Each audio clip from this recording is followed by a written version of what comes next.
தாய் தமிழ் உறவுகளுக்கு வணக்கம். வாயில்லா ஜீவன்களை துன்புறுத்திய விஜய் வாயில்லா ஜீவன்களை துன்புறுத்திய விஜய் என்ற தலைப்பில் இந்த காணொளியை காண்கிறோம். தமிழக வெற்றிக் கழக தலைவர் விஜய் செல்லுமிடமெல்லாம் சர்ச்சைகள். தற்பொழுது வாயில்லா ஜீவன்களை துன்புறுத்திய ஒரு சர்ச்சை ஏற்படுத்தியுள்ளது. அவர் ஒரு பிரச்சாரத்தில் கலந்து கொண்ட பொழுது புறாவை பறக்க விடும்படி அவரிடம் கொண்டு வந்தனர். அந்த புறாவின் இறக்கைகள் தமிழக வெற்றிக் கழகத்தின் கொடியின் நிறமான மஞ்சள் மற்றும் சிவப்பு பெயிண்டால் பூசப்பட்டிருந்தது. அந்த புறாவின் இறக்கைகள் தமிழக வெற்றிக் கழகத்தின் கொடியின் நிறமான மஞ்சள் மற்றும் சிவப்பு நிறங்களால் பூசப்பட்டிருந்தது, பெயிண்ட் அடிக்கப்பட்டிருந்தது.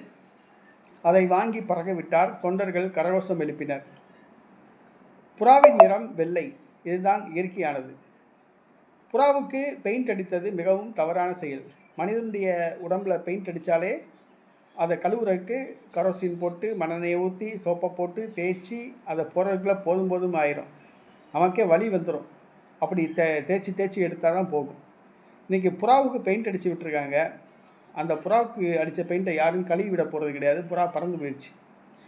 இந்த பெயிண்டில் உள்ள இந்த கெமிக்கல்ஸ் அந்த புறாவுடைய உடலை பாதிக்கும், நோய்களை ஏற்படுத்தும், தோள்களை அரிக்கும், அந்த புறாவுக்கு உயிருக்கு ஆபத்தை ஏற்படுத்தும். இதனை வனவிலங்குகள் அமைப்பான பீட்டா கண்டனம் தெரிவித்துள்ளது.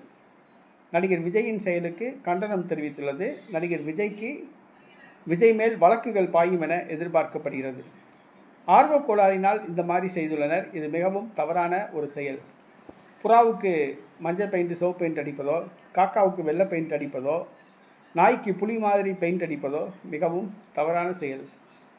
அந்தந்த உயிரினங்கள் அந்தந்த நிறங்களில் வாழ்வது தான் இயல்பு.